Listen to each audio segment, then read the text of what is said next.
Hello, bachcho. Let's see the question. The question says that let g of x be a polynomial of degree 1 and f of x be defined by fx is equal to gx if x is less than or equal to 0, 1 plus x upon 2 plus x to the power 1 upon x if x is greater than 0 and the continuous function f of x satisfying f dash 1 is equal to f of minus 1, then find g of x. तो हमको क्या करना है, जी of x भी find out करके बताना है जी of x क्या होगा। तो देखिए, सबसे पहले हमारे पास क्या है, हमने यहाँ पे देखा सबसे पहले हमारे पास में की कॉन्सेप्ट हम डिस्कस कर लेते हैं। की कॉन्सेप्ट क्या होगा? सो की कॉन्सेप्ट हमारे पास में है कि अगर हमारे पास में कोई भी पॉलिनोमियल है हमारे पास 1 डिग्री की, तो वो पॉलिनोमियल हम कैसे अज्यूम कर सकते हैं? If any polynomial if any polynomial is of degree 1, then it can be assumed as it can be assumed as y is equal to ax plus b। इस तरीके से हम इसको अज्यूम कर सकते हैं। तो सबसे पहले हमने यहाँ पे क्या किया, gx को अज्यूम कर लिया, क्योंकि gx हमारे पास में क्या है, पॉलिनोमियल है। gx will be equal to ax plus b, ये हमने अज्यूम कर लिया। अब हमको बोला है कि जो हमारे पास में ये फंक्शन है f ऑफ x, ये कॉन्टिन्यूस है। अगर ये कॉन्टिन्यूस है तो जीरो पे भी ये कॉन्टिन्यूस होगा। अब जीरो पे अगर कॉन्टिन्यूस होगा तो एल एच एल हम किस पे निकाल सकते हैं? सबसे पहले L H L at x is equal to zero हमने देखा। हमारे पास एल एच एल क्या होता है, limit x tends to zero पे चेक करें तो zero minus f of x, ये फॉर्मूला बन जाएगा। अब यहाँ से लिमिट एच टेंस टू आ जाएगा जीरो, यहाँ से एफ ऑफ हमको क्या करना है, जीरो माइनस एच, तो जीरो माइनस एच पे क्या आएगा डेफिनेशन, जीरो से लेसर पे डेफिनेशन है जी एक्स, तो हमको limit x tends to zero, h tends to zero, और यहाँ पे जी के अंदर हम क्या रखेंगे, जीरो माइनस एच रखेंगे। तो एच का वैल्यू कोई डिटर्मिनेंट फॉर्म बन नहीं रही है क्योंकि पॉलिनोमियल है। तो यहाँ से जी एक्स के अंदर हमने जीरो रखने पे कितना मिल गया हमारे पास, बी मिल गया। तो ये बी आ गया। अब इसी तरीके से हम are H L find out कर सकते हैं। तो आर एच एल हमने देखा है, at x is equal to zero, यहाँ पे हमारे पास कितना हो जाएगा, limit x tends to zero plus, अब जीरो प्लस है और यहाँ पे हमारे पास में क्या है, one plus x upon two plus x है, और इसकी होल पावर कितनी है, वन अपॉन एक्स है, ये है हमारे पास। तो अब हम यहाँ पे क्या करते हैं, h limit h tends to zero में सेकेंड स्टेप हमारा, तो limit h tends to zero, यहाँ से one plus x upon two plus x जो है उसकी होल पावर कितना हो जाएगा। अब एच में लेके जा रहे हैं तो हर जगह जीरो प्लस एच आएगा, तो यहाँ पे एच आ जाएगा, ये यहाँ पे एच आ गया और इसकी whole power one by h आ जाएगा। अब हमने देखा यहाँ से कि लिमिट, अगर हम limit h tends to zero भेजें तो ये कितना बन रहा है, one by two to the power infinity approaching बन रहा है। इसका मतलब ये हमारे पास में वैल्यू कितना हो जाएगा, अब देखिए जीरो से वन के बीच की अगर कोई वैल्यू है उसकी पावर अगर इन्फिनिटी जाती है तो हमारे पास कितना बनता है उसका वैल्यू, यहाँ पे जीरो बनता है। तो ये हमारे पास इसका वैल्यू आ गया जीरो, तो ये बन गया हमारे पास। अब देखिए इसका वैल्यू कितना आ गया हमारे पास में, जीरो आ गया। अब हम यहाँ पे क्या कर सकते हैं, फंक्शनल वैल्यू देख सकते हैं। तो फंक्शनल वैल्यू एफ ऑफ हमको क्या चाहिए, जीरो चाहिए। एफ ऑफ जीरो जो है, अगर हमने देखा तो जी, अब देखिए इक्वालिटी जीरो पे कहाँ है, इस पे है, फर्स्ट डेफिनेशन में है, तो जी जीरो बनाया हमने, तो यहाँ से जी जीरो बराबर कितना हो गया हमारे पास, बी हो जाएगा। तो अब यहाँ पे हम क्या लिख सकते हैं, since function is continuous, since function is continuous at x is equal to zero, so यहाँ पे एल एच एल कितना हो जाएगा, आर एच एल और फंक्शन वैल्यू सारे तीनों क्या हो जाएंगे, इक्वल हो जाएंगे, तो b is equal to zero बन जाएगा हमारे पास। अब b is equal to zero बन गया, बी का वैल्यू जीरो आ गया, यानी कि हमारे पास जो फंक्शन है जी एक्स वो किस तरीके से बना, देखिए जी एक्स जो है वो हमारे पास कैसे बना, ए एक्स बना अभी तक। अब हमको क्या बोला है, एक डेफिनेशन हमको एक टर्म और गिवन है यहाँ पे, एफ ऑफ माइनस वन जो है, एफ डैश वन जो है वो किसके इक्वल है, एफ ऑफ माइनस वन के इक्वल है। तो सबसे पहले तो हम एफ डैश वन कैलकुलेट करते हैं।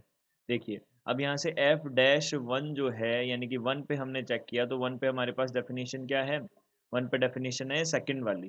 तो हमने क्या किया, सबसे पहले एफ डैश एक्स निकाला। तो सबसे पहले हम देखते हैं एफ एक्स तो है हमारे पास में वन पे, अगर हम चेक करें तो कितना है, one plus x upon two plus x, तो one plus x upon two plus x to the whole power one upon x है।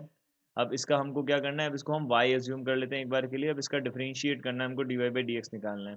तो हमने क्या किया, सबसे पहले लॉग लिया, तो log y is equal to कितना हो जाएगा, 1/x लॉग 1 + x, और यहाँ से कितना हो जाएगा, माइनस लॉग 2 + x हो जाएगा। यहाँ पे हमने प्रॉपर्टी का यूज़ किया, log m to the power n is equal to कितना होता है, n log m होता है, और इसी के साथ हमने दूसरी प्रॉपर्टी का यूज़ किया, log m/n जो होता है वो क्या होता है, log m minus log n होता है। ये हमने यूज़ किया, तो इसका हम यूज़ करेंगे, तो यहाँ से हमारे पास कितना हो जाएगा, देखिए ये हो जाएगा हमारे पास में log, अब देखिए log हमारे पास कितना है, log y है, तो log y का हमने डेरिवेटिव किया तो कितना हो जाएगा, 1/y dy/dx हमने फॉर्मूला यूज़ किया यहाँ से, और ये किसके इक्वल हो जाएगा, देखिए यहाँ से हमारे पास अब ये u/v वाला फॉर्मूला हम यूज़ कर सकते हैं यहाँ पे, तो यहाँ पे 1/x है हमारे पास में, तो 1/x है तो इसका स्क्वायर करेंगे। अब क्या होता है u/v वाला फॉर्मूला, तो d/dx ऑफ u/v कितना होता है, देखिए v का स्क्वायर। अब यहाँ से क्या होता है, अब हम v को तो ऐसे कैसे ही रखते हैं, एज इट इज़ रखते हैं, और डेरिवेटिव करते हैं किसका, u का, फिर माइनस, फिर u को ऐसे कैसे ही रखते हैं और डेरिवेटिव करते हैं किसका, v का। तो ये इस फॉर्मूला का हम यहाँ पे यूज़ कर रहे हैं। तो देखिए न्यूमरेटर हमारे पास में है, दो दो टर्म है, log 1 + x, और माइनस में है log 2 + x। तो सबसे पहले हमने x को तो एज इट इज़ रखा और उन दोनों का डेरिवेटिव किया, तो 1/, यहाँ से कितना हो जाएगा, 1/, हो जाएगा x + 1 + x हो जाएगा, तो यहाँ से 1/1 + x हो गया, माइनस यहाँ से कितना हो जाएगा, 1/2 + x हो जाएगा, तो यहाँ से 1/2 + x हो जाएगा, ये बनेगा हमारे पास। और फिर यहाँ पे माइनस, अब ये log 1 + x और log 2 + x as it is रहेंगे, तो यहाँ पे log 1 + x minus log 2 + x, ये तो रहे एज इट इज़, और डेरिवेटिव हो जाएगा x का, जो कि क्या होता है, 1 होता है। अब हमको क्या चाहिए, हमको चाहिए dy/dx, यानी कि ये हो जाएगा f-x, ये f-x है, तो f-x का वैल्यू हमारे पास y का मल्टीप्लाई कर देंगे यहाँ पे, तो y कितना था, 1 + x/2 + x था, और इसकी पावर 1/x थी, ये y का मल्टीप्लाई कर दिया, और ये बाकी सारा टर्म हमारे पास में एज इट इज़ रहेगा, तो 1/1 + x माइनस 1/2 + x, और यहाँ से माइनस हो जाएगा log 1 + x, और यहाँ से हो जाएगा माइनस का log में माइनस का 2 + x हो जाएगा, और इसी के साथ यहाँ पे मल्टीप्लाई में 1 है, ठीक है, ये हमारे पास टर्म रहेगा, और डिवाइड में कितना है, x है। अब यहाँ पे x की जगह पे हमको कितना रखना है, हमको यहाँ पे रखना है 1, तो f-1 चाहिए हमको, तो 1 चाहिए, 1 हमारे पास में क्या है, देखिए f-1 जो है वो हमारे पास में हमको चाहिए, f-1 चाहिए, तो f-1 का वैल्यू देख लेते हैं, देखिए तो f-1, तो f-1 हमारे पास कितना हो गया, 1 रखा हमने, तो यहाँ पे कितना आ गया, देखिए 2, देखिए 1 + 1 2/3 आ गया, उसकी पावर कितना आ गया, 1, और यहाँ से हमारे पास कितना आ गया, x है, x की जगह पे कितना रख दिया, 1 रख दिया, और यहाँ से कितना बना दिया, 1/2 माइनस 1/3, और यहाँ से माइनस, ये बन जाएगा, 1 रखा तो यहाँ पे log 2, माइनस यहाँ से कितना हो जाएगा, log 3 हो जाएगा, ये बन जाएगा log 2 माइनस log 3, और ये हो गया 1, और यहाँ पे कितना आ जाएगा, डिवाइड में 1 आ जाएगा, ये हमारे पास आ गया, तो ये हमारे पास 1 आ गया, यहाँ पे स्क्वायर है, ये स्क्वायर है। अब इसको हमने सिंप्लीफाई कर लिया, तो f-1 कितना आ गया, 2/3, यहाँ से यहाँ पे कितना आ गया, अब देखिए इसका एलसीएम लेंगे तो यहाँ पे कितना आ जाएगा, 1/6 आ गया, फिर माइनस लॉग, यहाँ से हो जाएगा 2/3, ये हमारे पास बन गया। इसको सिंप्लीफाई कर लिया हमने, तो यहाँ पे कितना आ गया, देखिए 1/9 माइनस 2/3 लॉग, यहाँ से हो जाएगा 2/3।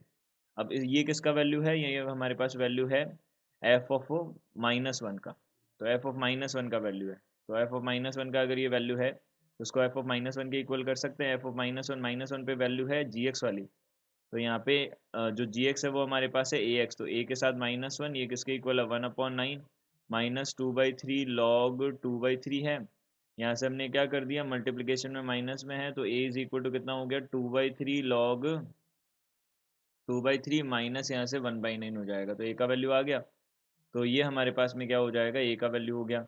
अब हमको क्या बोला है, हमको पूछा है gx, तो gx कितना हो जाएगा, a का वैल्यू आ गया हमारे पास में।